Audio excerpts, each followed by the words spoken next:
Teacher भी तुमसे बहुत नाराज थी। कह रही थी कि तुम आजकल पढ़ाई में बिल्कुल ध्यान नहीं देते, एग्जाम में सवाल के जवाब भी ठीक से नहीं लिखते। क्या परेशानी है बताओ मुझे। अगर ऐसा ही रहा ना तो वो लोग तुम्हें स्कूल से निकाल देंगे। क्या हुआ बताओगे नहीं तो मुझे कैसे पता चलेगा। आप भरत को कुछ समझाते क्यों नहीं है? मैं क्या समझाऊं? तुम्हारा बेटा है, तुम जानो और वो जाने। मुझे इन सब चीजों से दूर रखा करो।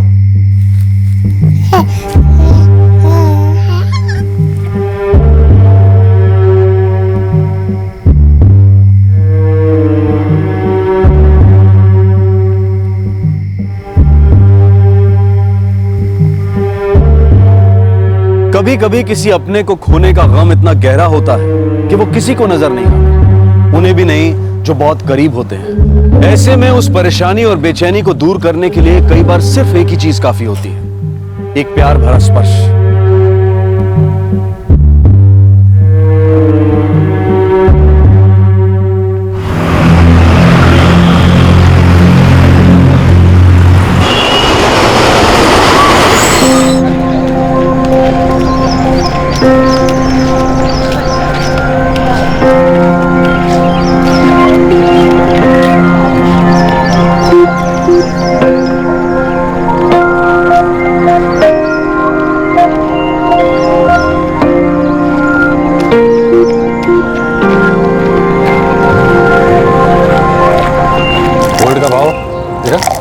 आसमान छूने और मेरी बीवी को अपनी बहन की वेडिंग के लिए गोल्ड रिंग गिफ्ट देने की पड़ी। तो मैं कोशिश करता हूँ कि ज़्यादा खर्चा ना हो। एक तो सैलरी बढ़ने का नाम नहीं लेती और खर्चे देखा दिन ब दिन बढ़ते ही जा रहे हैं। होम मिनिस्टर ने कहा है तो तुम्हें करना ही पड़ेगा। ठीक है लेकिन ये always remember wife is always right होती है, लेकिन क्या करें खर्चे को लेकर मैं अक्सर परेशान हो जाता हूँ।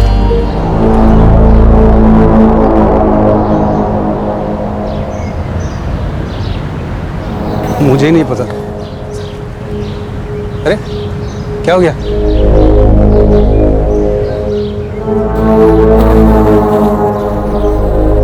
महेश उस लड़के को देख। छोड़ना यार, चल मम्मी के घर चलते हैं, ऑफिस लेट हो जाएंगे मालूम। चल। मुझे लगता है उसे भूख लगी है। अरे जाने दो ना यार, मुझे तो पूरा ड्रग एडिक्ट लग रहा है वो। चलो ना यार। अशोक, अशोक, तुम ठीक हो? क्या हुआ तुम्हें? ये चोट कैसे लगी? अशोक यार छोड़ो ना यार, क्यों मुसीबत में पड़ रहे हो? एक तुम्हारा नाम क्या है?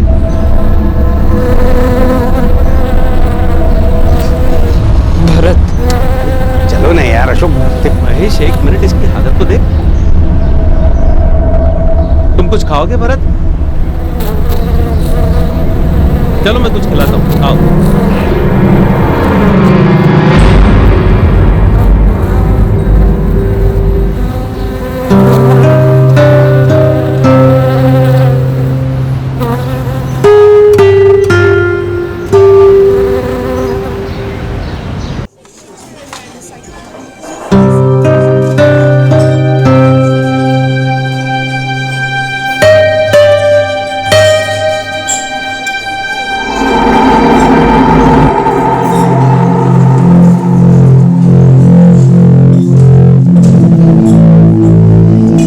यार महेश, इसे चोट लगी है, मैं सोच रहा हूँ कि डॉक्टर को दिखा दूं।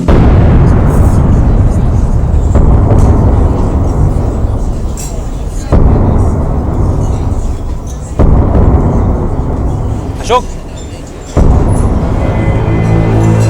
अशोक अन्ना, उस लड़के को सड़क पर ही छोड़ दो अन्ना। कौन है क्या पता, बेकार के चक्करों में क्यों पड़ रहा है अन्ना? अरे ये तो यही वाली बात हो गई कि आ बैल मुझे मार। सुन, जाने दे उसे। ऐसे कैसे जाने दूं? कैसे सड़क पे छोड़ दूं? बीमार दिख रहा है, इसे चोट लगी है, डॉक्टर को तो दिखाना ही होगा ना। अन्ना, आपको लगता है आपकी मदद करने से कुछ होगा? अरे ये तो इनका रोज का काम है। बीमार लाचार दिखते हैं ताकि कोई मदद करे, पैसे दे और मुफ्त में खाना भी खिलाए, बस इनका दिखावा है। अरे ऐसे तो रोज यहाँ पर मेरे होटल के सामने आते हैं अन्ना। पता नहीं, इसको देखकर तो मुझे ऐसा नहीं लगता कि ये उन लोगों में से है। इसके कपड़े भी ठीक ठाक हैं। मुझे तो लगता है कि ये कोई मुसीबत में फंस गया।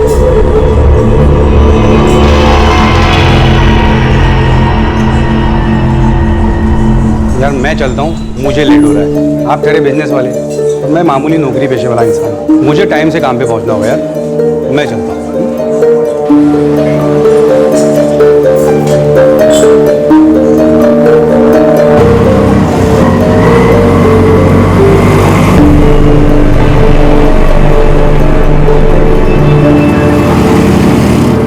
इसका नाम भरत है, इसे चोट लगी है।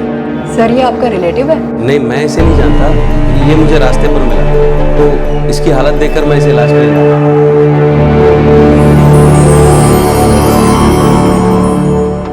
Sir I am really sorry, ऐसे बिना जाने हम किसी को भी एडमिट नहीं कर सकते। अरे यू डोंट वरी, इसके इलाज का सारा खर्च मैं उठाऊंगा, और इसके अलावा अपने रिकॉर्ड के लिए आप चाहो तो मेरे डिटेल्स ले लीजिए। सर हमें एडमिट करने के लिए इसकी डिटेल्स की जरूरत पड़ेगा। अरे लेकिन मैं तो हूं ना, इसका इलाज खत्म होने तक मैं इसके साथ ही रहूंगा। इसे कहीं और ले जाइएगा, और मेरी राय मानिए तो आप भी कोई रिस्क मत लीजिएगा।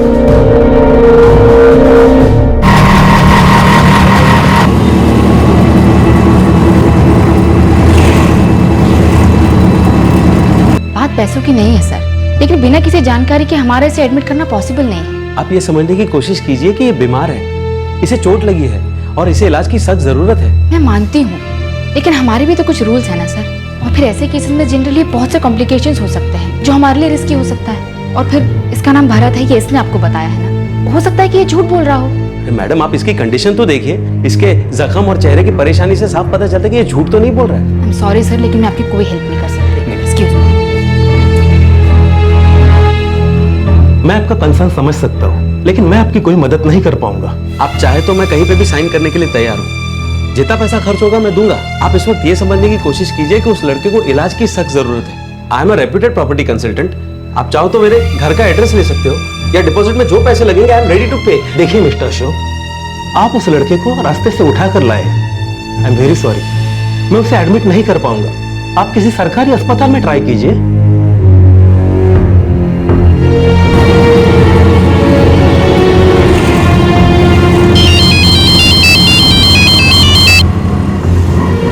निमिषा, मैं थोड़ा काम में फंसा हुआ हूँ, बिजी हूँ। कहाँ बिजी हो गए?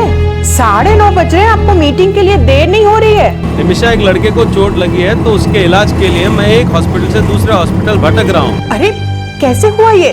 कौन है वो लड़का? मैं सब घर आकर बताता हूँ, अभी इस लड़के को हॉस्पिटल ले जाना जरूरी है।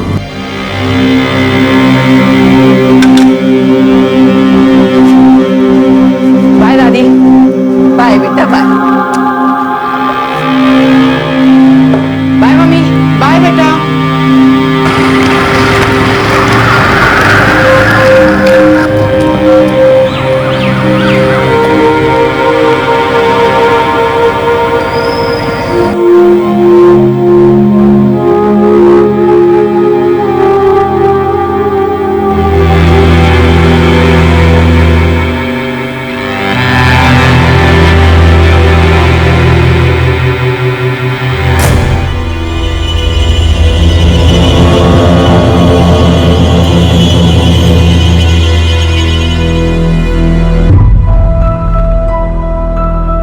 देखिए, इसकी चोट तो ट्रीटमेंट से ठीक हो जाएगी, पर काफी कमजोर दिखाई दे रहा है। मैल न्यूट्रिशन का शिकार है, इसे एडमिट करना होगा। डॉक्टर साहब आप प्लीज इसको एडमिट कर दीजिए। देखिए, मैं इसका कोई रिश्तेदार तो नहीं हूँ, लेकिन इसके इलाज के लिए जो भी पैसे खर्च होंगे वो मैं एडवांस में देने को तैयार हूँ। किसी फॉर्म पर मेरे सिग्नेचर की जरूरत है तो मैं वो भी कर दूंगा। जी बिल्कुल।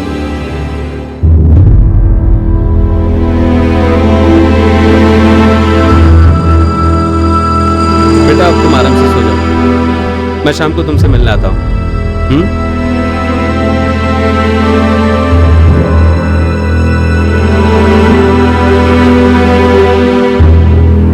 कौन था वो लड़का जिसने अपना नाम भरत बताया था? क्या ये उसका असली नाम था?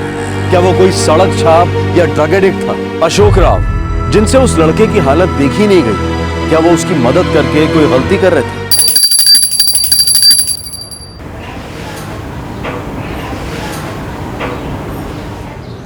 ये लीजिए कॉफी। थैंक्स। कौन है वो लड़का? पता नहीं निमिषा, आज की मीटिंग निपटा लूँ, फिर पुलिस स्टेशन जाऊँगा, शायद कुछ पता चले, और फिर हॉस्पिटल। पर आप उसके बारे में कुछ भी नहीं जानते हैं। मुझे वो लड़का सड़क पे मिला, उसे चोट लगी थी, वो भूखा था। मुझे लगा कि उसकी मदद करनी चाहिए, तो मैंने उसकी मदद कर दी। हाँ पर और तुम बिल्कुल सही कह रही हो, मैं उस लड़के के बारे में कुछ भी नहीं जानता सिवाय उसके नाम के। लेकिन बिना कुछ जाने क्या ये सोचना ज़रूरी है कि हम मुसीबत में पड़ने ही वाले हैं?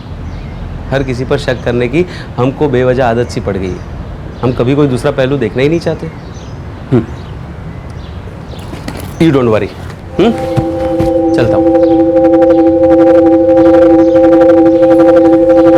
अम्मा चलता हूँ ऑफिस। अच्छा बेटा।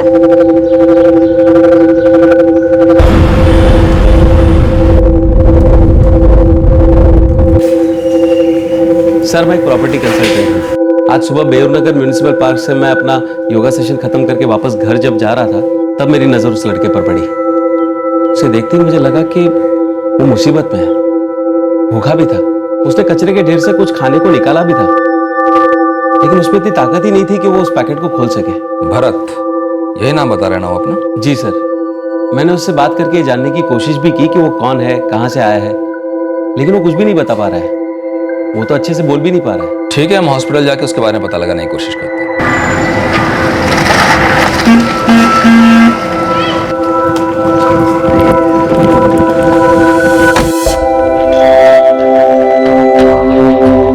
अरे वाह, ये हुई ना बात। तुम तो बहुत अच्छे लग रहे हो भरत। अब तुम्हारी तबीयत कैसी है? अच्छा, तुम्हारा घर कहाँ है भरत? मेरा स्कूटर कहाँ है? तुम्हारे पास स्कूटर है? मुझे प्राइज में मिला था। तो तुम्हारे घर पर ही होगा ना? कहाँ है तुम्हारा घर, और कौन कौन रहते हैं वहां?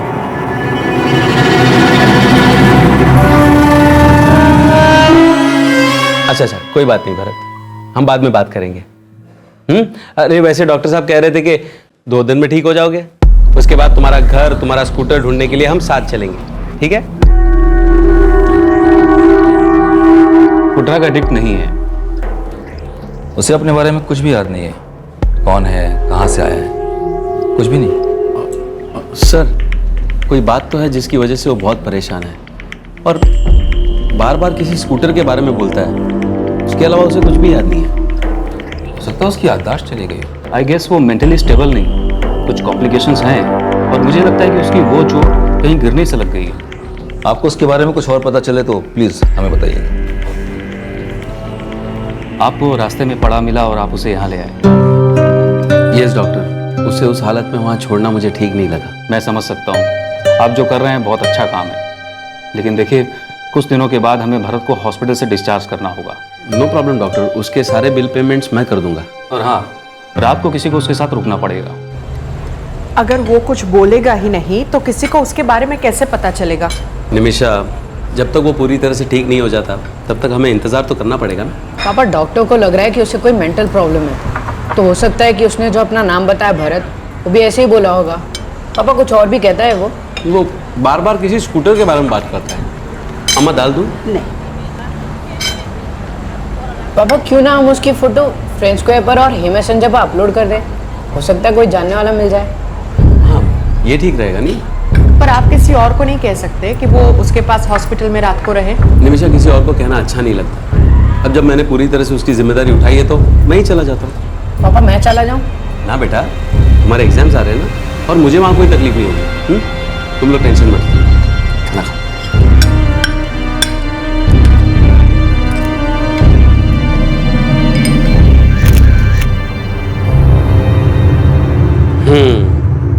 अब पता चल जाएगा, कोई ना कोई तुम्हें जरूर पहचान लेगा।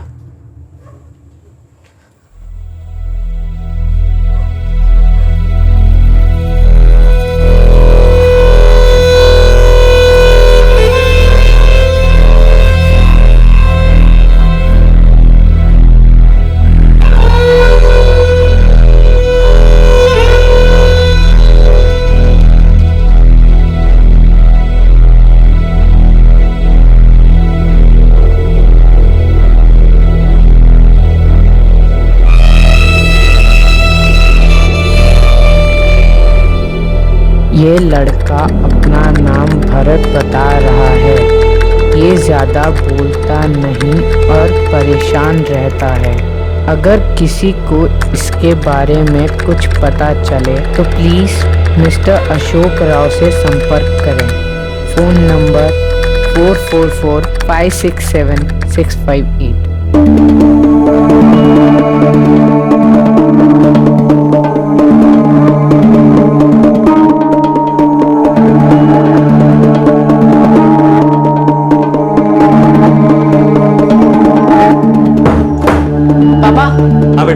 पापा, मैंने उसकी फोटो फ्रेंड स्क्वायर पर और हे मैसेंजर पर डाल दिए, अपने ग्रुप्स में भी शेयर कर दिए और आपको भी फॉरवर्ड कर दिए। आप भी अपने ग्रुप्स में शेयर कर देना। वेरी गुड बेटा, अपनी मम्मी से भी कहना कि वो भी अपने ग्रुप्स में शेयर कर ले। ठीक है पापा। Hello doctor. हेलो। अच्छा हुआ आप आ गए। क्या हुआ डॉक्टर? अरे उस लड़के ने यहाँ सभी को परेशान कर रखा है। कह रहा है कि उसे हॉस्पिटल का ड्रेस पसंद नहीं है। मैं देखता हूँ। देखो, अगर तुम ऐसे ही करते रहे तो तुम ठीक कैसे होगे और घर कैसे जाओगे? कैसे हो भरत? सब ठीक है? इसे ये ड्रेस नहीं पसंद आ रहा है, इसलिए सुबह से नाटक किए हुए। अभी तक दवाई तक नहीं खाई है इसने।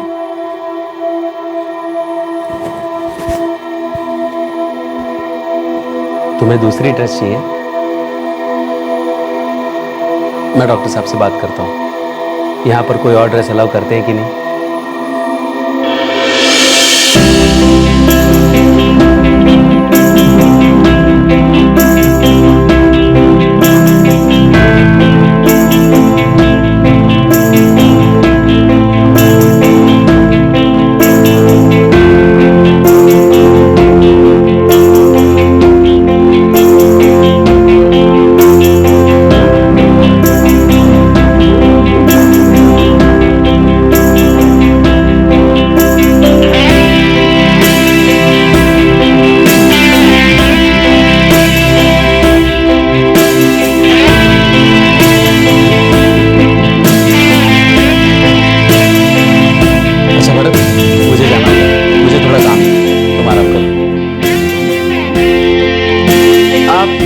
शाम को आएगी ना?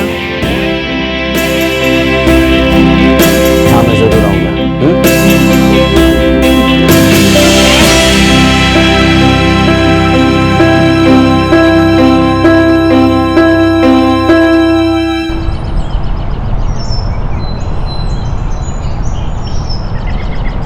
तुमने नेट पे तो फोटो डाल दी है ना उसकी, तो कुछ अता पता चला कहाँ से है वो लड़का, क्या है? पता नहीं यार, अभी कुछ कह नहीं सकते। फोटो अपलोड तो कर दी है, अब देखते हैं कब किसी पहचान वाले की नज़र उस पर पड़े। टाइम तो लगेगा ही। पता नहीं यार, मैं इस तरह किसी को यूँ सड़क से उठाकर ये सोच के उसकी देखरेख नहीं कर सकता कि शायद वो कहीं खो गया होगा। I mean, जनरली सबको यही ख्याल आता है ना कि ऐसा करके फालतू में किसी झंझट में न पड़ जाए। डर लगता है यार। महेश, ऐसा नहीं है कि मुझे डर नहीं लगता, बिल्कुल लगता है। और तुम्हारी जगह पे तुम भी सही हो। पर पता है, जब भी कोई अच्छा काम करता है तो हम बड़े खुश होते हैं, उसकी तारीफ करते हैं। पर जब हमारी बारी आती है तो डर की वजह से हम अपना मुंह फेर लेते हैं। महेश, दरअसल अंदर से हम यही चाहते हैं कि अगर कोई अच्छा काम हो तो वो कोई दूसरा ही करे, हम खुद कुछ ना करें। फिजिकली वो बिल्कुल ठीक है, वो जा सकता है, लेकिन उसकी मेंटल कंडीशन के लिए I am not sure. I think उसे काउंसलिंग की ज़रूरत होगी। वो मेंटली चैलेंज नहीं है, वो मेंटली थोड़ा अनस्टेबल है। तो क्या डॉक्टर उसकी काउंसलिंग यहाँ हो सकती है? कोई काउंसलर है? जी हाँ, मैं बात करता हूँ।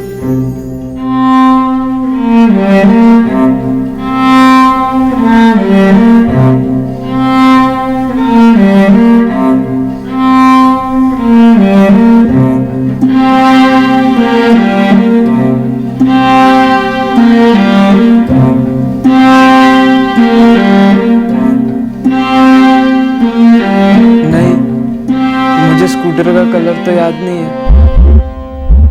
वो मुझे प्राइज में मिला था। कहाँ? कुछ याद है तुम्हें? अच्छा ठीक है, ये बताओ तुम उस स्कूटर से कहाँ कहाँ गए थे? वो बिल्कुल नया है, मुझे वो प्राइज में मिला था। भरत शेरपा, मेरा नाम भरत शेरपा है। भरत, तुम्हें कुछ याद है कि तुम कहाँ के रहने वाले हो? तुम अपना स्कूटर लेके कहीं जा रहे थे क्या? या तुम्हारा स्कूटर पे कोई एक्सीडेंट हुआ? वो मैकेनिक कहाँ है? तुम स्कूटर लेने मैकेनिक के पास जा रहे थे? अच्छा ठीक है भरत, तुम परेशान मत हो, हम कल फिर बात करेंगे। क्यों प्रज्ञा जी? जी बिल्कुल। अच्छा सुनो, मैं अभी घर जा रहा हूँ, फिर जल्दी आ जाऊंगा। वो क्या ना, मैं अपनी अम्मा से बात किए बिना रह नहीं सकता। वो बूढ़ी हो गई लेकिन अभी भी बहुत खूबसूरत है। ओके प्रज्ञा जी। भरत, तुम्हारी माँ कैसी दिखती है? वो भी बहुत खूबसूरत होगी ना?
सोशल मीडिया में उसकी फोटो सर्कुलेट हुए 2 दिन हो चुके थे और फाइनली कोई ऐसा था जिसने पहचान लिया था कि वो कौन है।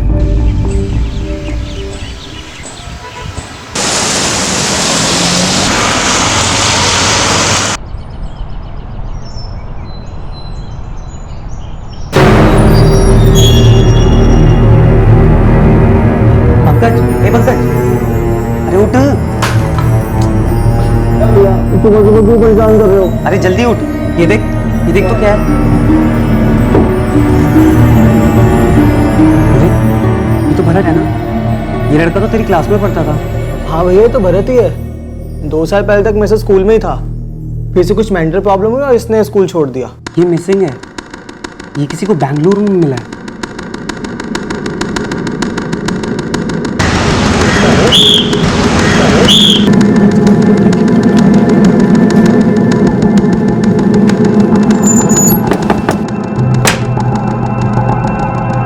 नमस्ते।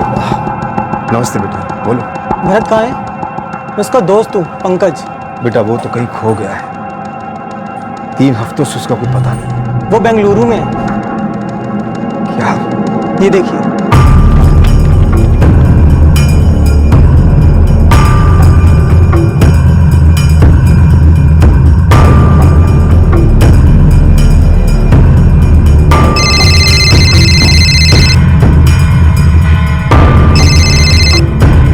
हेलो। हेलो, मैं अशोक राव से बात कर रहा हूँ। या स्पीकिंग, कौन बोल रहा है? देखिए, मैं विष्णु शेरपा बोल रहा हूँ। बोलिए मिस्टर विष्णु। आपने भरत शेरपा की फोटो फ्रेंड्स स्क्वायर पे डाली थी। आप भरत को जानते हैं? वो मेरा भांजा है, मेरी बहन का बेटा। अच्छा, अभी कहाँ हैं आप लोग? देखिए, अभी तो मैं गैंगटॉक में हूँ अपनी बहन के साथ, लेकिन जितनी जल्दी हो सकेगा हम बेंगलुरु पहुंच जाएंगे। और हाँ, क्योंकि मैंने पुलिस स्टेशन में रिपोर्ट दर्ज कराई थी, तो आप आते वक्त कोई डॉक्यूमेंट या आईडी प्रूफ ले आइए जिससे पता चले कि आप भरत के रिश्तेदार हैं। आप मुझे अपने भांजे से मिलने के लिए प्रूफ लाने को कह रहे हैं? देखिए, वो मुझे जानता है, अपनी माँ को पहचानता है। आप सही कह रहे हैं, आई एम सॉरी, मैं आप पर शक नहीं कर रहा, लेकिन भरत को सही हाथों में सौंपना मेरी जिम्मेदारी है। जी, आप सही कह रहे हैं। आई एम सॉरी, मैं अपने साथ प्रूफ लेके आऊँ। आप जल्दी आ जाइए। हाँ, मैं टिकट्स करवा लेता हूँ, हमें जल्दी से जल्दी यहाँ से निकलना होगा। बेटा, क्या तुम विष्णु शेरपा को जानते हो? मामा,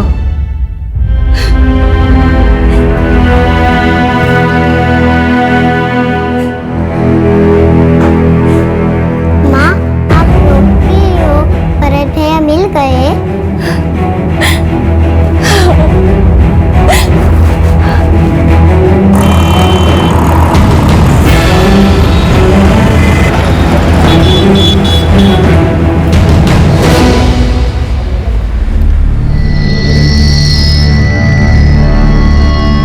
मैं बेंगलुरु में ही रहता हूँ, यही काम करता हूँ। भरत मेरे साथ ही रहता था जब वो खो गया था।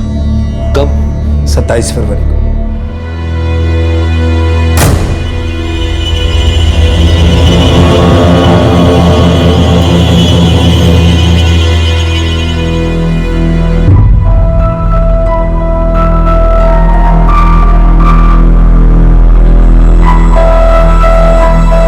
मैं रोज की तरह घर से काम पे जाने के लिए निकला था। भरत उस वक्त घर पे सो रहा था। वो घर में अकेला था? जी, मेरी पत्नी मेरी बेटी के घर गई। मेरी बेटी प्रेग्नेंट है तो उसकी देखभाल करने के लिए मैंने करीब 12 बजे अपने ऑफिस से घर फोन किया था भरत से बात करने के लिए।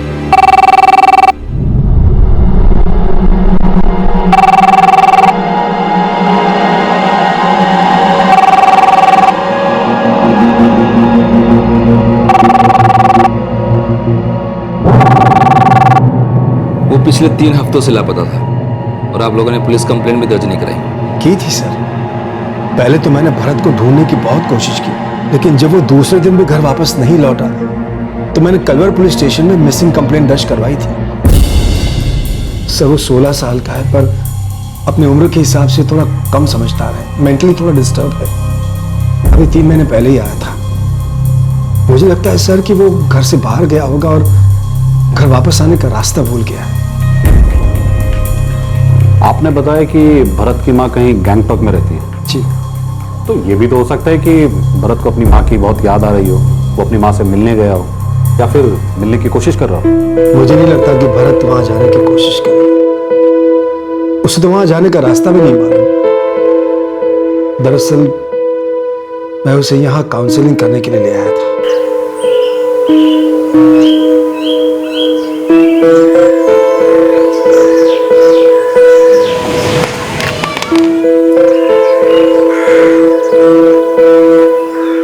नहीं विष्णु भैया, मैं भरत को नहीं भेज सकती।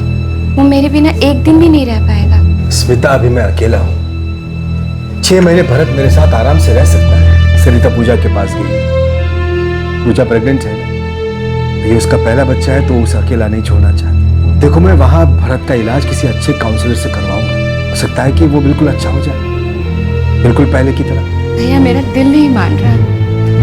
भरत यहाँ से कभी बाहर नहीं गया। स्मिता, मेरी बात समझने की कोशिश करो। भरत की हालत यहाँ दिन ब दिन बिगड़ती जा रही है। तुमको तो पूरा दिन घर को देखना पड़ता है, गीता को संभालती हो, संजय को भी काम की तलाश में इधर उधर जाना पड़ता है। ऐसे में भरत यहाँ बहुत अकेला महसूस करता है। मुझे क्यों नहीं नजर आया?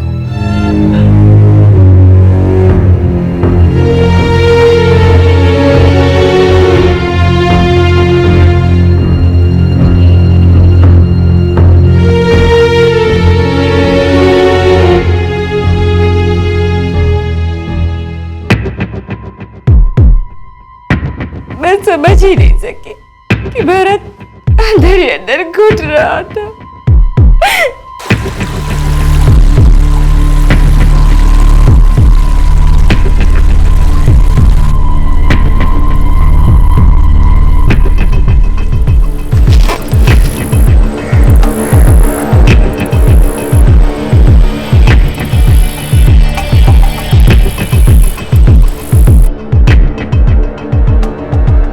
स्मिता, इसमें तुम्हारी कोई गलती नहीं। जब भरत के पिता चल बसे तो तुम्हारी उम्र भी कोई ज्यादा नहीं थी। मैंने दूसरी शादी इसलिए की कि हम दोनों को सहारा मिल जाए, भरत को एक पिता का साथ मिल जाए। इसीलिए तो कह रहा हूं कि मुझे भरत को यहां से ले जाने दो, ये उसके लिए अच्छा रहेगा। देखो स्मिता, इस वक्त भरत को एक ऐसे इंसान की जरूरत है जो उसका ख्याल एक पिता की तरह रख सके।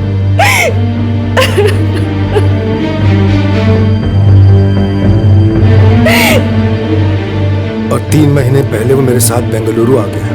मैं उसे काउंसलर के पास ले जाता था। मैं चाहता था कि वो बोले, वो अपने हर दिल की बात हमें बताए, हर वो बात जिसकी वजह से वो इतना परेशान रहता है।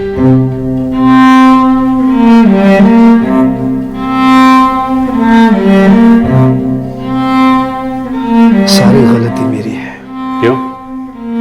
आपने उसे कुछ कहा था? नहीं सर, मैंने उसे कुछ कहा तो नहीं, पर उसे बहलाने की कोशिश की थी। वो बार बार एक स्कूटर के बारे में सोचकर परेशान हो रहा था। भरत, देखो मैं तुम्हारे लिए क्या लाया हूं।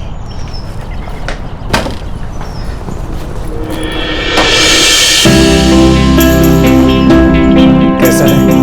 बहुत अच्छा है। मैं इसे पहन लूं? हाँ हाँ, तुम्हारे लिए तो है।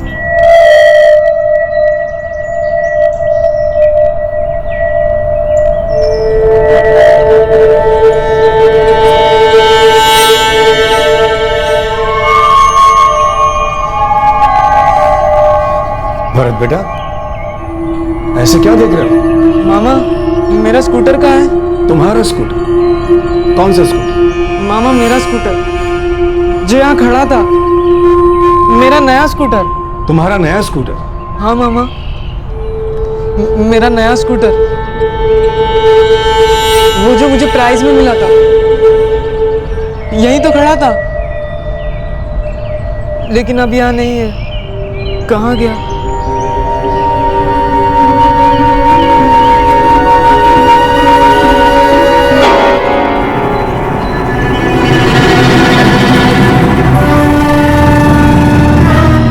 उसकी बेचैनी देखकर मैं समझ गया कि उसे दौरा पड़ा है। उसके मन में वो स्कूटर बैठ गया था सर। उसे ऐसा लगता था कि वो स्कूटर उसे प्राइज में मिला। बहुत परेशान था उस स्कूटर को लेकर। मैं तो बस उसे शांत कराना चाहता था। भरत, कहां जा रहे हो बेटा? मामा, मेरा स्कूटर वहां नहीं है, कोई ले गया उसे। कोई तुम्हारा स्कूटर लेकर नहीं गया है। तो फिर मेरा स्कूटर कहाँ है? मैं बताता हूं। भरत, अब तुम कपड़े बदल के सो जाओ। वहां कोई स्कूटर नहीं था। था मामा, मेरा स्कूटर मुझे प्राइज में मिला था, वहीं था। ठीक है बेटा, हम सुबह तुम्हारा स्कूटर ढूंढने को चलेंगे। अभी तुम कपड़े बदल के सो जाओ। नहीं, मैं कपड़े नहीं बदलूंगा, ये मुझे अच्छे लग रहे हैं। ठीक है, तुम इन्हीं कपड़ों में सो जाओ। मामा, मेरा स्कूटर बाहर था। शांत हो जा बेटा, तेरा स्कूटर वहीं था, मैंने उसे हटाया है। कहाँ ले गए आप उसे? वो बिल्कुल नया है। बेटा, मैंने उसका कलर बदलने को दिया है। तुम्हें ब्लू कलर पसंद है ना? बस मैंने मैकेनिक को दिया है तुम्हारा स्कूटर, ताकि वो उसे ब्लू पेंट कर दे। सो जा, सो जा। वो मैकेनिक कहाँ है? यही पास में है। वो मेरा स्कूटर वापस कब देगा? बहुत जल्दी देगा बेटा, आराम से। बहुत जल्द मैं तुम्हें मैकेनिक के पास ले जाऊंगा तुम्हारा स्कूटर दिखाने के। सोचो, सब मेरी गलती थी। मैंने आसपास के सारे मैकेनिक, सब ऑटो रिपेयर वालों की दुकान में पूछा। मुझे लगता है कि वो अपने ख्याली स्कूटर को ढूंढने गया होगा। मैंने ये बात अपनी बहन को भी अब तक नहीं बताई, उसकी माँ को। भरत की फोटोग्राफ हम आसपास के सभी पुलिस स्टेशन में भिजवाएंगे और कोशिश करेंगे कि जल्द से जल्द उसे ढूंढ सकें। जैसे ही स्मिता को यह बात पता चली, ये बहुत घबरा गई, इसकी हालत खराब हो गई, इसलिए मुझे इसके पास सिक्किम जाना पड़ा। देखिए भरत 16 साल का है, माइनर है अभी, इसलिए हमें इस केस की रिपोर्ट चाइल्ड केयर कमेटी को करनी पड़ेगी और अब ये केस कलवर थाने में ट्रांसफर हो जाएगा। मिस्टर अशोक राव ने आपके बेटे का ख्याल बिल्कुल अपने बच्चे जैसा रखा है।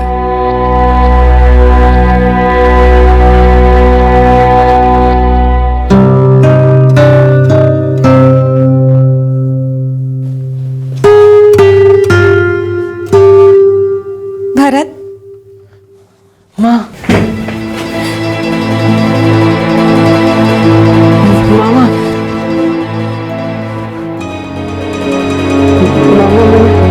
कितना ढूंढा लेकिन मुझे घर कहीं नहीं मिला।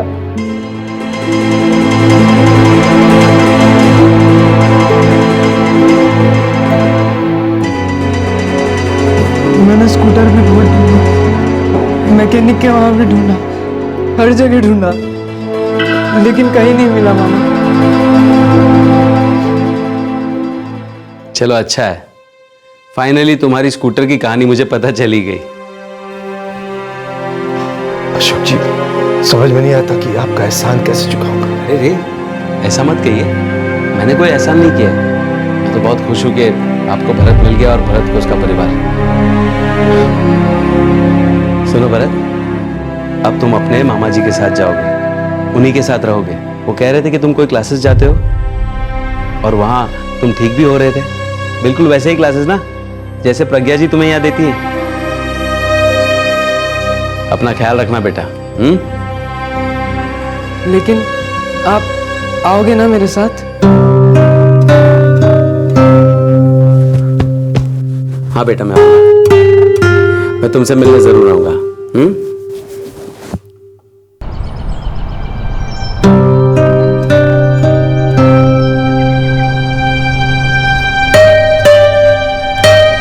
पहले से तो बेहतर है। उसके रेगुलर काउंसलिंग सेशंस भी चल रहे हैं अनीता वारदा के साथ, जहाँ उसके मामा उसे ले जाते हैं। भी अक्सर जाते रहते हैं वहाँ पे? नहीं, अक्सर तो नहीं, पर जब भी मौका मिलता है मैं ज़रूर जाता हूँ। उसकी काउंसलर ने सजेस्ट किया है कि अब उसे साइकियाट्रिस्ट को दिखाना चाहिए, क्योंकि उसे काउंसलिंग के साथ साथ मेडिकेशन की भी ज़रूरत है। बहुत अच्छा लड़का है उमेश, पता है जब वो बहुत छोटा था ना, तब उसके फादर की डेथ हो गई। तब तो वो बिल्कुल ठीक था, लेकिन अचानक फादर की डेथ के सदमे की वजह से बिल्कुल टूट गया। उसका मेंटल बैलेंस ही बिगड़ गया।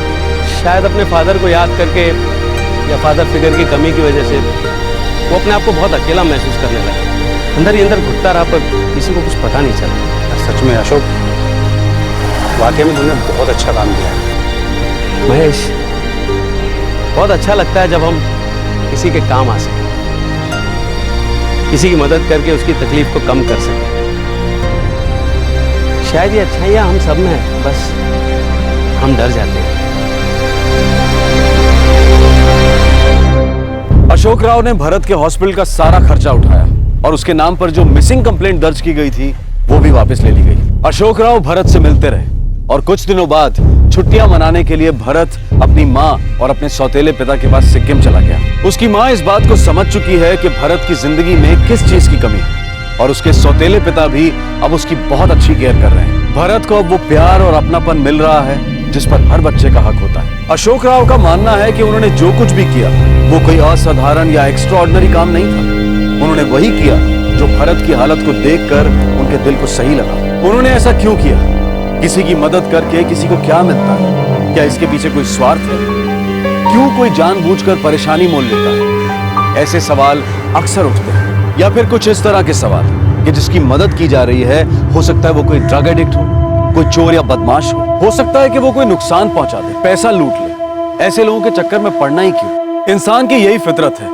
जब कोई अपराध होता है तो लोग हैरान हो जाते हैं, उसे गलत मानते हैं और उससे बचने की सलाह भी देते हैं। और वहीं दूसरी तरफ जब कोई इंसान इंसानियत के नाते किसी को सड़क से उठाकर उसकी मदद करता है तब भी लोग हैरान हो जाते हैं, उसे भी गलत मानते हैं और ऐसा ना करने की सलाह देते हैं और कहीं ना कहीं उस पर शक भी करते हैं। और जब सब कुछ अच्छा होता है तो वही लोग तारीफों के पुल बांध देते हैं, खुश होते हैं, लेकिन उनके दिल में कहीं ना कहीं ये बात जरूर रहती है कि कोई ऐसा क्यों कर रहा है, क्योंकि ऐसा होना आम बात तो नहीं है। लेकिन सच तो यह है कि किसी की मदद करना इंसान के स्वभाव में है। हर इंसान के अंदर अच्छाई छुपी होती है। हम सब अच्छा काम करना चाहते हैं, औरों की मदद करना चाहते हैं, पर बहुत बार ऐसा होता है कि सुनी सुनाई बातें मन में आ जाती हैं और हम चाह कर भी कुछ नहीं कर पाते। लेकिन इसका मतलब ये नहीं है कि हमारे अंदर इंसानियत नहीं है। हम सब प्यार बांटना चाहते हैं। हम सब समझते हैं कि प्यार और इंसानियत से किसी की भी जिंदगी बदली जा सकती है। हम सब प्यार के स्पर्श का मतलब समझते हैं, द ह्यूमन टच। हमारे आज के एपिसोड की दूसरी कहानी। तू ठीक कह रहा है। बात तो समझ आ रही है तुझे, लेकिन तू करेगी कुछ नहीं। तू खुद को क्यों इतना टॉर्चर कर रही है राखी?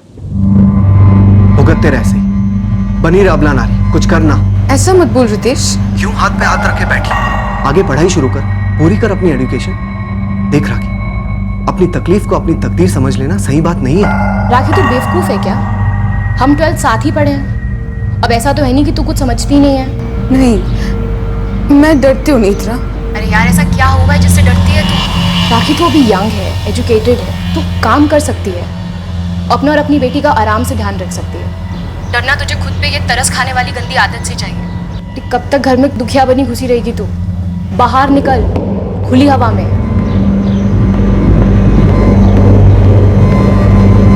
इस बात से सतर्क रहना बेहद जरूरी होता है कि कब तक विक्टिम बने रहना है, कब तक तकलीफ झेलते रहना है। कई बार सही वक्त ऐन सामने खड़ा होता है, पर फिर भी हम सही कदम उठाने से अक्सर घबराते हैं। राखी तकलीफें झेल रही थी, उसका इसमें कोई कसूर नहीं था। बच निकलने का दरवाजा उसके सामने खुला पड़ा था, वक्त भी सटीक था, बस एक सही कदम उठाना था और दर्द की दहलीज को हमेशा हमेशा के लिए फांद जाना था। क्या राखी ये एक छोटा सा लेकिन बेहद जरूरी कदम उठा पाई?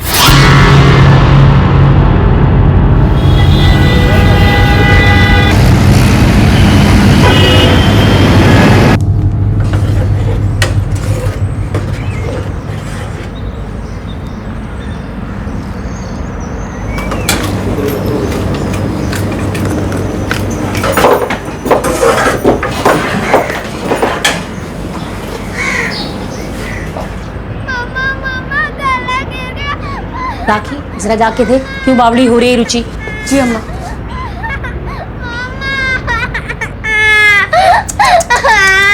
क्या करती है रुचि? उठ यहाँ से, उठ पहले। अच्छा ठीक है, तू जा पहले बाथरूम जाके हाथ मुंह धो के आ और कपड़ों में मत लगाना रंग।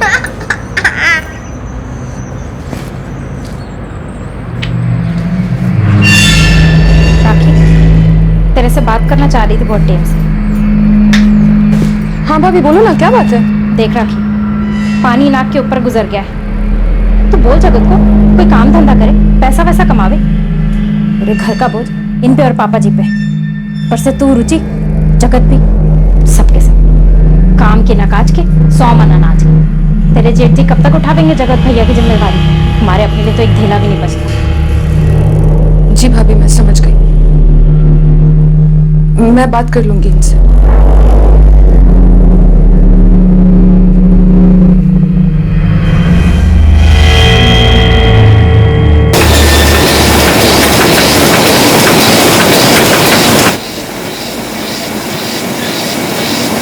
आप कोई चिंता की बात नहीं है, आज नहीं कोई काम देगा। 3 दिन हो गए महाराज, यही बोल रहे हो आप? तू लाट साहब नहीं लग रहा है तो तेरे वास्ते काम रोक के रखो, कान पे रख लो तो दर्शन दुर्लभ हो जाए और फिर अचानक आ जाए काम दो काम दो। अरे झाड़ी का काम है, टाइम पे आना जरूरी है। तेरे जैसे हजारों आवे काम के वास्ते।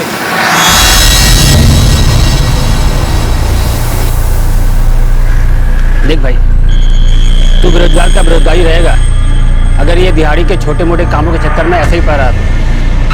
देख बात मान ले हमारी, पार्टनर बन जा हमारा। ये आगरा की ना 40 ट्रिप निकले महीने में, और वो भी टूरिस्ट सीजन के बिना की बात कर रहा हूँ मैं। हमने तो फैसला कर लिया है, फुल एंड फाइनल। हम लोग ट्रैवल एजेंसी खोल रहे हैं। तो अपनी बता। तुम लोग कुछ ज़्यादा पैसे नहीं डाल रहे जेब से? देख जगत, ये ना सिर्फ शुरुआत का इन्वेस्टमेंट है, उसके बाद ना सिर्फ कमाई है इसमें। मैं कहाँ से लाऊंगा 3 लाख? तू भी शैलेश के जैसे कोई नौकरी क्यों ना कर लेता? मैं कुछ ढंग का काम करना चाहूँ। आप ना तो मेरी कुछ मदद करोगे, ना तो मुझे कुछ करने दोगे। बस हर कोई आके मेरे से माथा फोड़ता रहेगा। अब नौकरी सड़क पे ना पड़ी मिले, क्या करूँ मैं? कोशिश तो करके देख जगत, मेहनत तो कभी बेकार जाती नहीं। जा रही ना मेहनत बेकार। वैसे ही मैं परेशान हूँ, और ऊपर से तुम लोग मुझे 2 रोटी खाने नहीं देते शांति से। अब खाना छोड़ के कहाँ जा रहा है? जगत सुन तो, पीने जा रहा होगा। पता नहीं पीने के लिए इसके पास पैसे कहाँ से आ जाते हैं। बस रहने दो। बेटा राखी, जगत हमेशा से अपना धंधा करना चाहे, तो अपने पापा जी से बोलकर इसे पैसा उधार क्यों ना दिलवा देती? अम्मा, पापा कहाँ से लाएंगे इतने पैसे? पापा के पास इतने पैसे हैं ही नहीं। अम्मा, मैं नौकरी कर सकती हूँ, अच्छी जॉब मिल जाएगी मुझे। मैं काम के लिए बाहर जाऊंगी तो घर में 4 पैसे लाऊंगी। तो घर से बाहर नौकरी करने जावेगी? ये घटिया बात है, दोबारा अपने दिमाग में ना लाइयो। नौकरी करेगी अभी।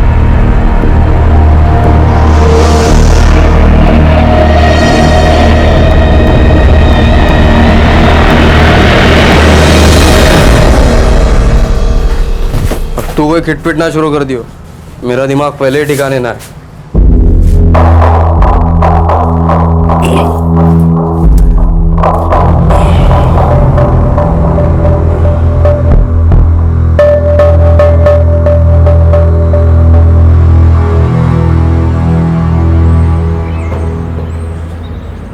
बारहवीं तक पढ़ी है छोरी, राखी नाम, इकलौती बेटी है। बड़े भाई का अच्छा काम धाम है, अच्छी पोस्ट पे है। यो अपना जगत तो उतना पढ़ा लिखा भी ना है। जयपाल जी, तो क्या फर्क पड़े? अब छोरी 12वीं की हो चाहे बीए, काम तो उसे रसोई में ही करना है ना। उसे कौन सी नौकरी करनी है? सोच लो। मैंने उन लोगों से बात कर ली, वे रिश्ता करना चाहते हैं। मुझे तो लगे है कि जगत का ब्याह हो जाएगा तो वो सुधर जाएगा। बात तो सही है, मिल लेते हैं बाबूजी एक बार।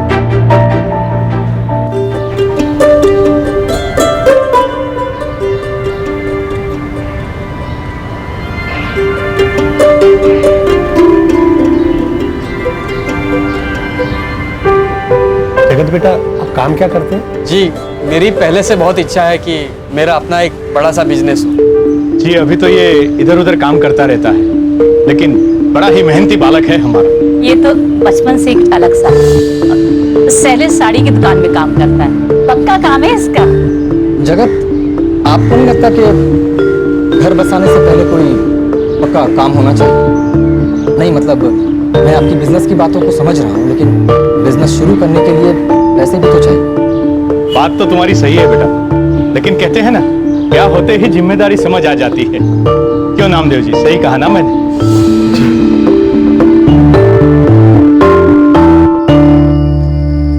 जॉइंट फैमिली है, मुझे तो लगता है लड़का संभल जाएगा।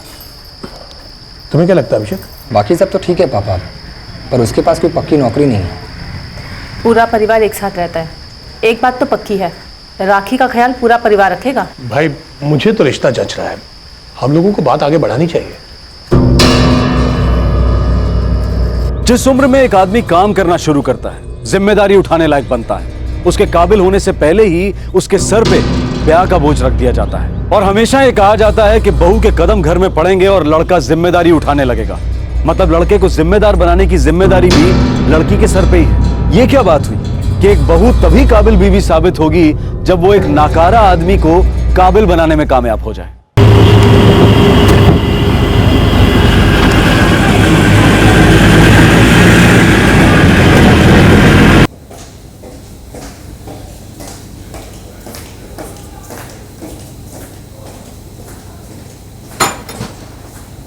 हाय राखी। हाय रितेश। बहुत अच्छा काम है, सेक्रेटेरियल वर्क संभालने के लिए कोई चाहिए। मुझे पता है तू बढ़िया से कर लेगी। फुल टाइम नौकरी है? 9 से 5। तू एक काम कर, इसके साथ कोई करस्पॉन्डेंस कोर्स ज्वाइन कर, ग्रेजुएशन कंप्लीट कर अपना। तू एक बहुत अच्छी स्टूडेंट थी, सब आराम से कर ली, देखना।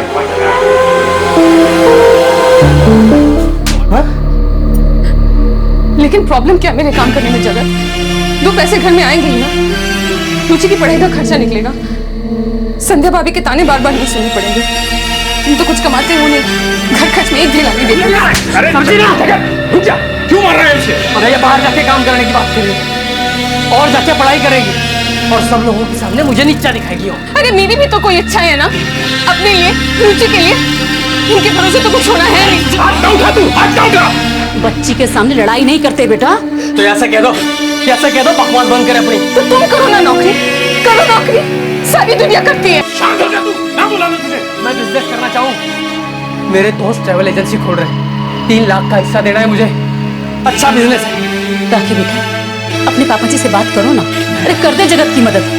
तेरी भाई का काम तो अच्छा चाले है ना। अम्मा मैं पापा से इतने सारे पैसे नहीं मांग सकती। कि मेरे नौकरी करने में बुराई क्या है अम्मा? और घर से बाहर भी नहीं जाएगी। समझा? बाहर निकली ना तो टांगे तोड़ दूंगा मैं तेरी। तू समझी तो? तू समझा बोला ना, समझा?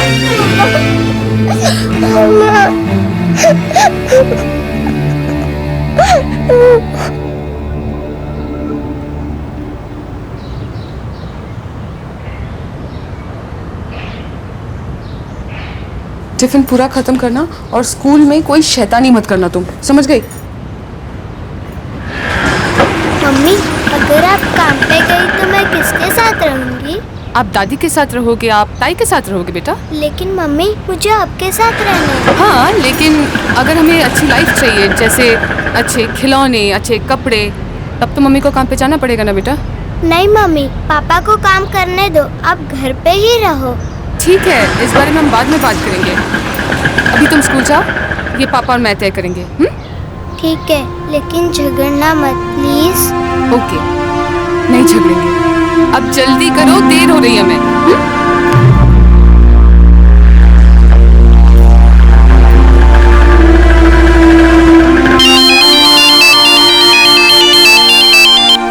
हाँ रितेश बोल। हेलो राखी, अच्छा सुन, कल मेरे फ्रेंड ने 11 बजे तुझे इंटरव्यू के लिए बुलाया। जॉब पक्का है? नहीं रितेश, मैं नहीं जा सकती। पागल है क्या तू? अरे मेरा फ्रेंड है यार वो। एक तो तेरा काम करा दिया और अब तू मना कर रही है। अब मैं तुझे क्या समझाऊं रितेश? जगत भी ना, मैं नौकरी नहीं कर सकती रितेश, बस इतना कह रही हूँ। जेल सारी जिंदगी, शहीद हो जा। अगर तू ही अपने लिए नहीं लड़ सकती तो कोई और क्या कर सकता है तेरा। All the best, goodbye. Ritesh, hello hello Ritesh.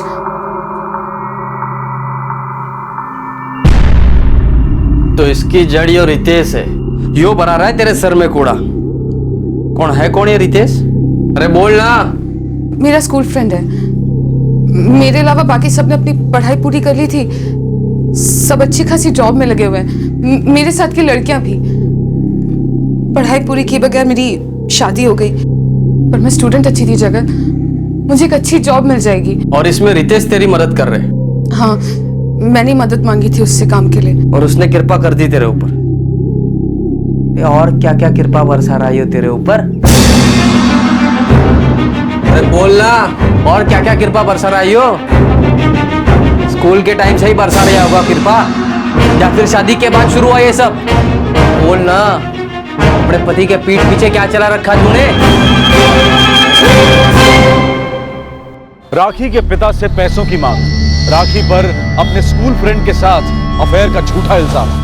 राखी के लिए अब ये सब झेलना बेहद मुश्किल हो गया था। आखिरकार उसने वो कदम उठा ही लिया जो उसे बहुत पहले उठा लेना चाहिए था। देर से आई लेकिन दुरुस्त आई।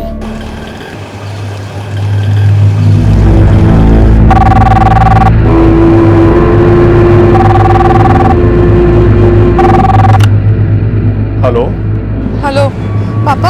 अरे राखी बेटा कैसी है तू? और रुचि का क्या हाल है? पापा हम ठीक नहीं है। क्या हुआ बेटा? जगत रोज मारता है मुझे, टॉर्चर करता है। अम्मा बाबूजी कहते हैं कि घर से 3 लाख रुपए मंगवाओ ताकि जगत कोई अपना बिजनेस शुरू कर सके, और इधर मैं नौकरी करना चाहती हूँ तो मुझे नौकरी करने नहीं देते।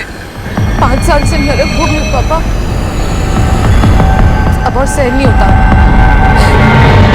मैं रुचि को इन हालात में नहीं रख सकती। बेटा तू है कहाँ अभी? बाहर हूँ, रुचि को ड्रॉप करने आई थी।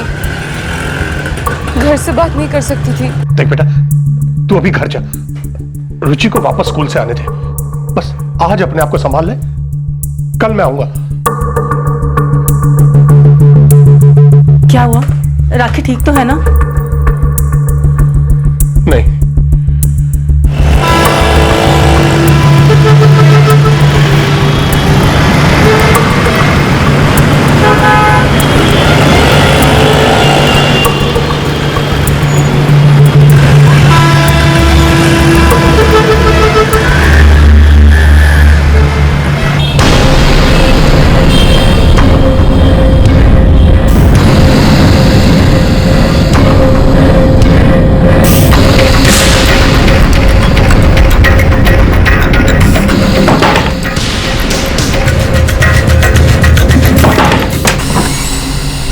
अरे आप, नमस्ते, आइए अंदर आइए।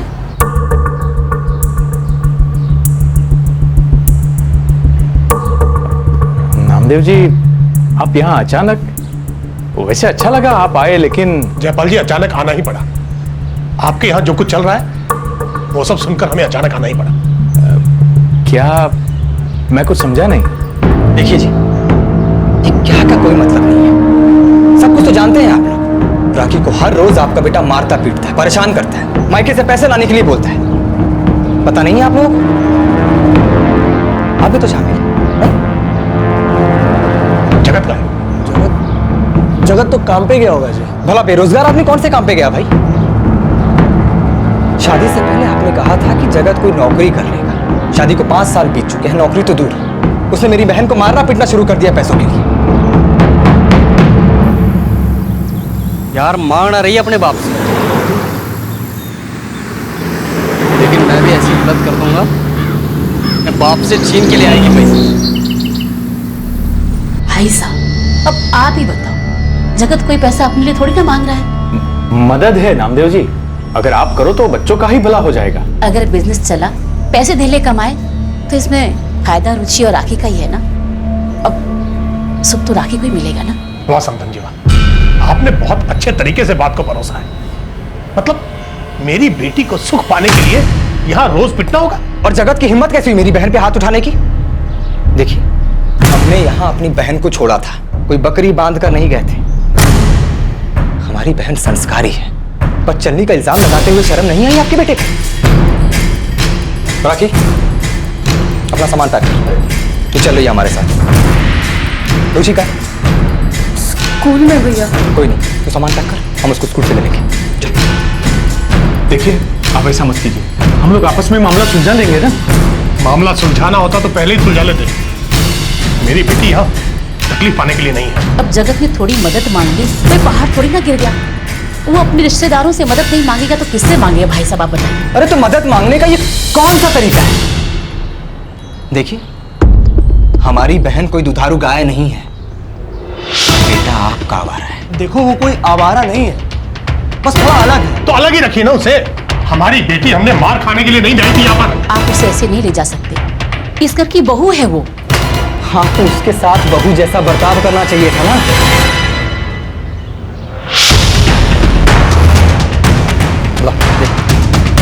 चलो पापा।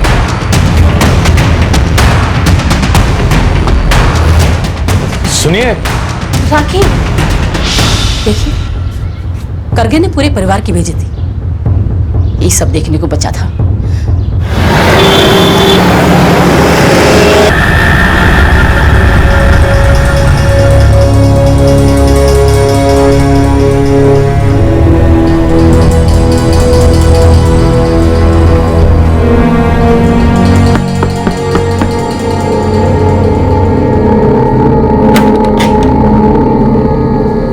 मिल गई फुर्सत घरान की?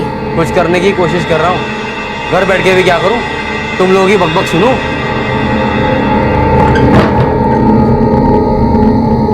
ये राखी रुचि कहाँ गई?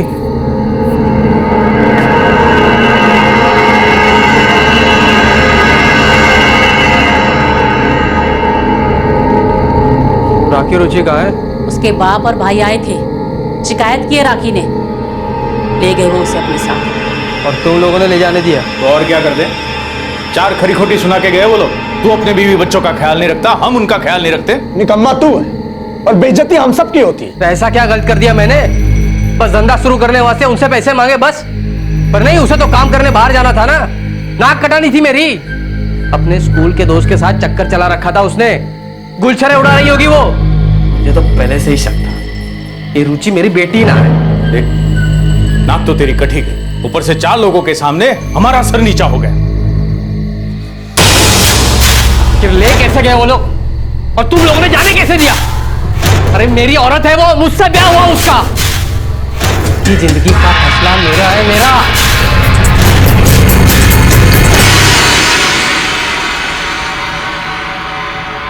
चलो सो जाओ।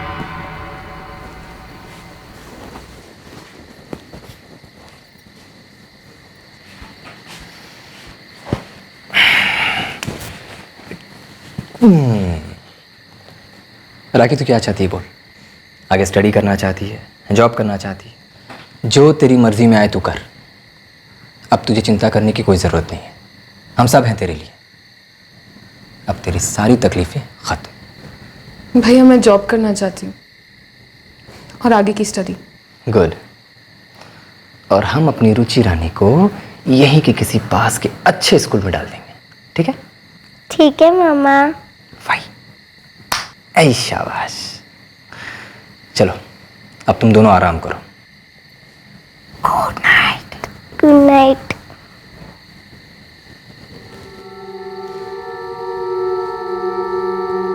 राखी, मुझे लगता है कई सालों बाद कोई ढंग की बात हुई है तेरे साथ। तू लकी है कि तुझे इतना अच्छा भाई और इतने अच्छे माँ बाप मिले। मैं जानती हूँ रितेश, लेकिन मुझे फिर भी फिक्र हो रही है। अब किस बात की फिक्र? 4 दिन हो गए, जगत ना तो खुद आया ना उसने कोई फोन किए हैं। राखी क्या प्रॉब्लम है तेरी? अरे उस इंसान ने तेरी जिंदगी नर्क बनाकर रख दी थी, तू वहां से निकलना चाहती थी, अब निकल गई। आगे बढ़, जिंदगी अच्छे से जीने की कोशिश कर। रितेश मुझे रुचि की चिंता है। बेवकूफ है तू, बस तो काम कर और आगे पढ़ाई कर। और रुचि जानती है कि जो भी तू कर रही है उसी की भलाई के लिए कर रही है। अरे अभी तो सांस लेने लायक खुली हवा में आई है तू, जी भर के जी। मैं अपने फ्रेंड से दोबारा बात करता हूँ, फिर कॉल करूंगा तुझे। मैं अपना काम सही करता हूँ, ये क्या बकवास कर रहे हो आप? ओए जगत, लुगाई नहीं मैं तेरी, आवाज नीचे रख। चौबे बोला तूने चढ़ा रखी थी जब मैंने काम पे भेजा तुझे। तुझे क्या लगा तेरे बाप की फैक्ट्री है? बाप को बीच में ना लाओ। तो तू भी काम पे आना बंद कर दे, हमें ना जरूरत तेरे जैसा नकारे लोगों की। अरे बाहर में जा साढ़े, अकेले तेरे गेल काम ना है। अरे जा जा, दोबारा ना दिखियो मेरे धोने। हाँ नहीं दिखूंगा। अरे जा। साढ़े कितने फोन किए बे, उठाता क्यों नहीं? अरे काम चालू हो गया अपना। सूरज पहली पार्टी लेके बनारस गया है। तो मुझे भी साथ में ले लो, मैं भी ले जाऊंगा टूरिस्टों को। ऐसा नहीं होता, पैसा तो हम दोनों का लगा है ना। तो मुझे कम हिस्सा दे देना, और क्या। इतना कहाँ होता है, बैंक से लोन लिया है, EMI भरना पड़ता है। तुझसे कहा था ना पैसे लेके आ, पार्टनर बन जा। यार मेरा ससुराल कंगाल निकला, पहले से दिन खराब चल रहा, अब तो बीवी को भी वापस ले गए। तू कौन सा साधु संत है? कोई काम ढंग से नहीं होता है? एक बीवी नहीं संभाली जाती जैसे। ओए जवान संभाल, दोस्त का मतलब क्यों ना कुछ भी बोल देगा। चल चल ठीक है, ज़्यादा बात मत कर, समझा? पहले कुछ काम ढूंढे फिर बात करना, और फोन करके तंग करना बंद कर।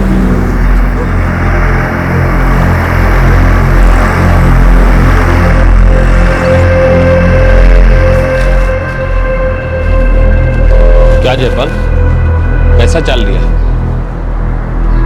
कुछ ना पूछ पाई। हाँ पूछने को क्या है, सारी दुनिया को तो पता है। बहू घर से चली गई, पूरा मोहल्ला जाने, तेरे लौंडे को छोड़ गई। देख भाई, खिटपिट किस घर में ना होती। अब तो बर्तन होंगे तो बाजेंगे ही, लेकिन जब घर की औरत छोड़ के चली जाए तो पूरे परिवार की इज्जत चली जाए। हमने नामदेव जी और उनके बेटे को बहुत बोला, लेकिन वो लोग माने ना। मेरी सुन, पंच मामला सुलटाने को राजी है। अब किसी भी तरह अपनी बहू को घर वापस ले। तेरा लौंडा तो किसी काम का है ना कि उसे कोई दूसरी मिल जाए। सारे लोग खुसर पुसर कर रहे हैं, पूरे मोहल्ले में बदनामी हो रही है हमारी। हमें उन्हें राखी को ले जाने ही नहीं देना था। हाँ, जैसे कि हमारी सुनन लाग रहे थे। बहुत सुना के गए हैं और जाते जाते बहू भी सुना गई, और अब तो पूरे मोहल्ले की सुनो। पंच आ रहे हैं मामला रफा दफा करने वास्ते। जरा देख बहू कौन आया।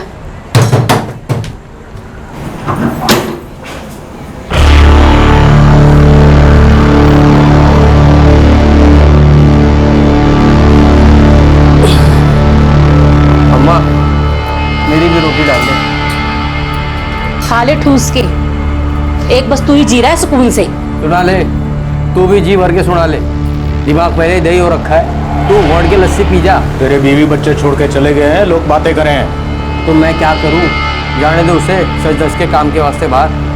तब लोग बातें ना करेंगे यो कैसा मर्द है, जोरू की कमाई खावे। तो उसे लाने की सोच रहे हैं, रामदेव जी से बात करेंगे इस बारे में। हाँ ले आओ वापस, छापड़ मार के थोबड़ा तोड़ दूंगा उसका। किसी के पास जाके शिकायत करने लायक ना बचेगी वो। तुम दोनों की बात आगे से तुम दोनों के बीच में रहनी चाहिए। उसने अपने घर फोन करके तेरे बारे में शिकायत कर ली, कुछ तो शर्म कर। कर देते उसकी खराब, शर्म मैं करूं। परसों हम लोग जा रहे हैं उनके घर, तू भी चलेगा हमारे साथ। कालिक कूद गई है, वो राखी को वापस लाने से ही तुलेगी।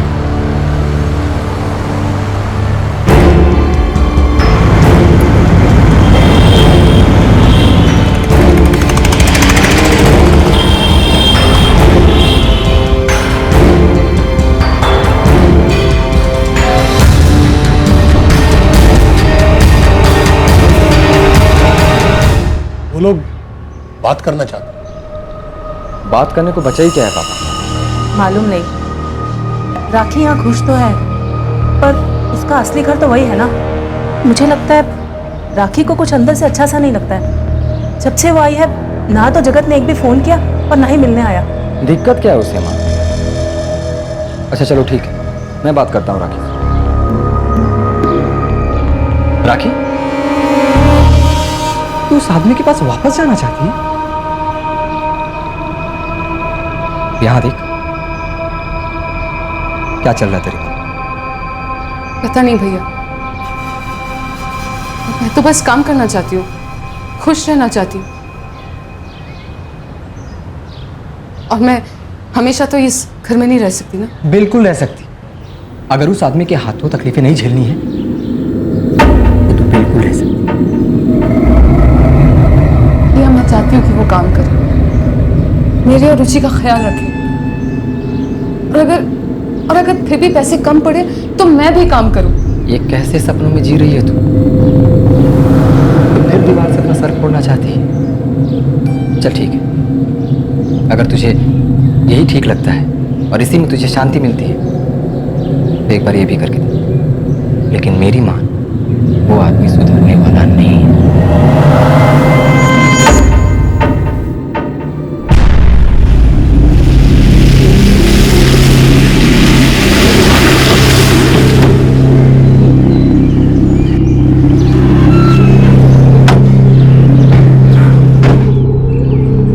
रामदेव जी, आपने जो कदम उठाया है शायद वो जरूरी थी, लेकिन जयपाल जी के परिवार को लगता है बात इतनी आगे ना बढ़नी चाहिए। अब थोड़ी बहुत खटपट इस घर में न होती। ये कोई थोड़ी बहुत खटपट नहीं थी। ये मेरी बेटी पर रोज हाथ उठाता था, उस पर बेहुदा इल्जाम लगाता था। ये नामदेव जी, आगे का जिम्मा मैं लेता हूं।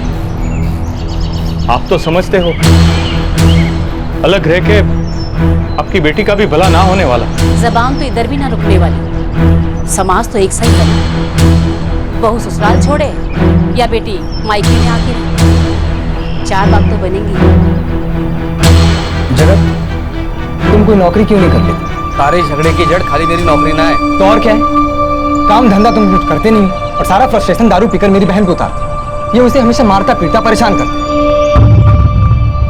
देखो जगत, अगर तुम कोई नौकरी करते तो एक खुशहाल जिंदगी गुजारते, अपने बीवी बच्चों को खुश रखते, अभी राखी पे शक नहीं करते। नामदेव जी, अब आगे की सोचो। हम लोग यहाँ राखी को वापस ले जाने आए हैं। बहू है वो हमारे घर की, रीत तो यही है, बेटी की डोली जरूर मायके से उठे लेकिन उसकी अर्थी ससुराल से ही उठे। लेकिन मैं अपनी बेटी को एक शर्त पर ही उस घर में भेज सकता हूं।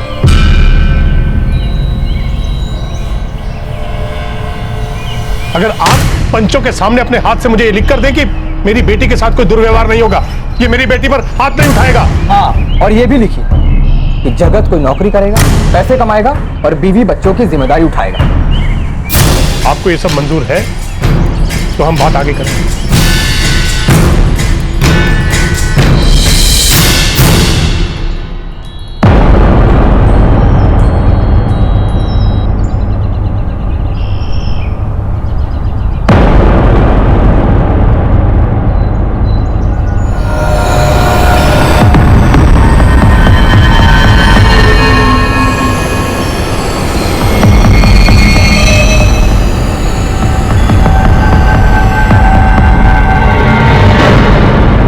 जगत मैं कल तुम्हें फ़ोन करूँ। मेरा एक दोस्त है, तुम उसके पास जाकर इंटरव्यू दे देना, नौकरी मिल जाएगी।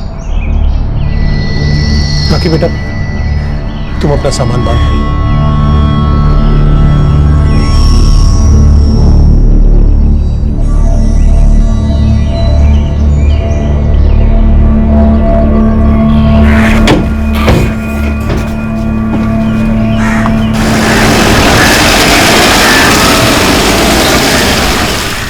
क्या हो गया राखी को? उसने एक बार जो गलती की उसे ठीक करने की बजाय वो वही गलती दोबारा कर रही है। जो इस हालत में है वही बेहतर जाने। आई गेस जब आपकी शादी हो जाती है, बच्चे हो जाते हैं, उनसे छूटना बहुत मुश्किल हो जाता है, ये भले कितनी तकलीफ क्यों ना हो। पता नहीं लोगों को विक्टिम बन के क्यों मजा आता, जबकि बच निकलने का रास्ता सामने दिख रहा है। अब मैं और क्या करूं अभिषेक? जगत ने फोन नहीं किया तुझे? नहीं यार, फोन तो नहीं आया मुझे उसका, बल्कि तेरी बहन का हस्बैंड है ये सोच के मैंने उसे फोन कर लिया था। कहता है कि जब उसे जरूरत होगी तब खुद आ जाएगा और तुम्हें मेरे लिए परेशान होने की कोई जरूरत नहीं है। सॉरी यार कुलदीप। कोई गल नहीं यार, आई कैन अंडरस्टैंड।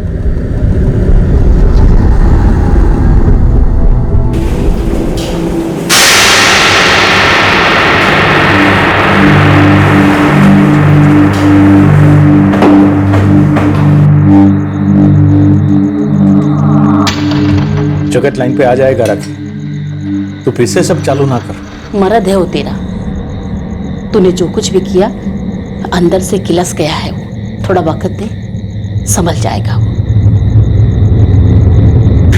कोई भी आदमी ये बर्दाश्त नहीं करता कि उसकी बीवी छोड़कर उसे चली जाए। तू भी समझ उसे।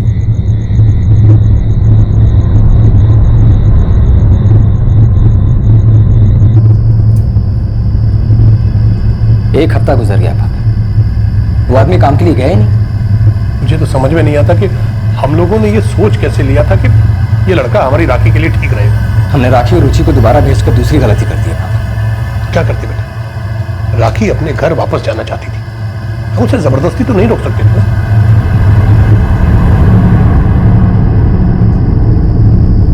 पापा अगर उसने राखी को फिर परेशान किया ना, या शिकायत का कोई भी मौका दिया,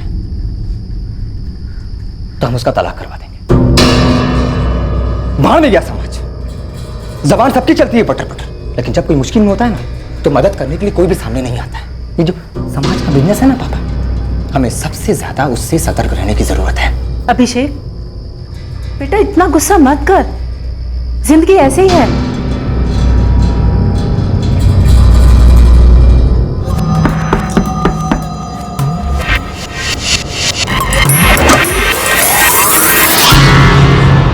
आ गए लाड साहब, 1 टके की कमाई नहीं और 1 मिनट की फुर्सत नहीं। अब क्या बाहर ही रहने लगूं? घर ना हूं मैं?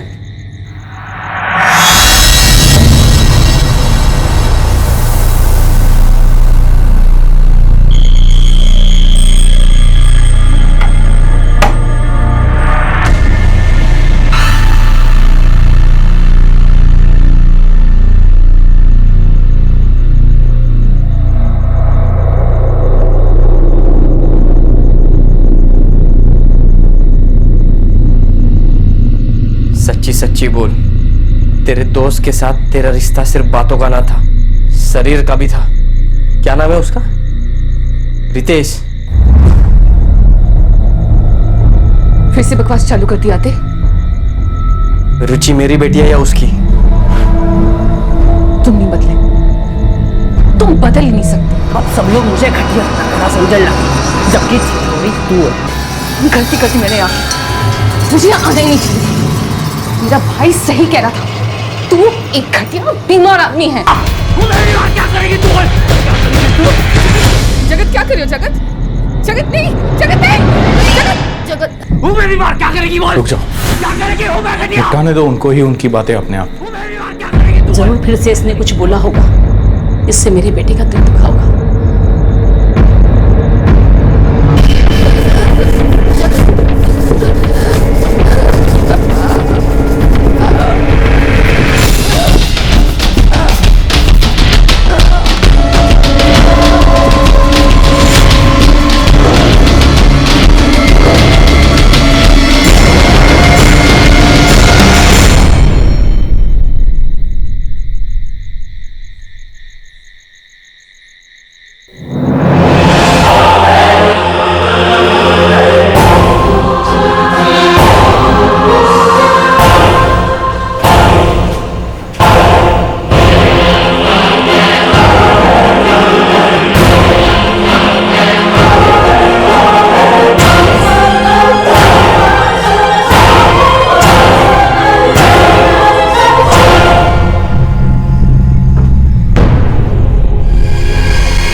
वो उसे मारते पीटते थे सर, उस पर झूठा इल्जाम लगाया करते थे।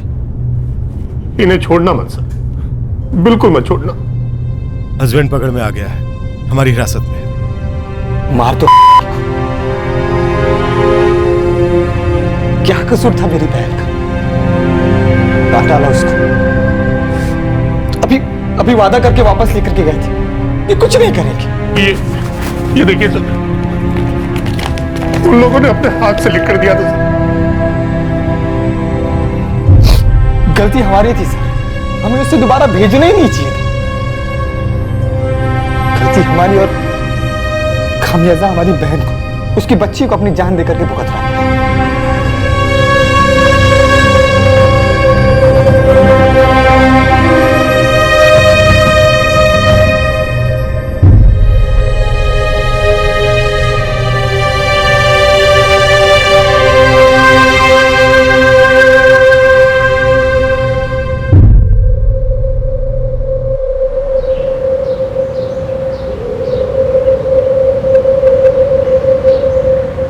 लोगों की ज़बानें भी चलने लगी। हमें तो ये गलत रिश्ता करना ही ना था।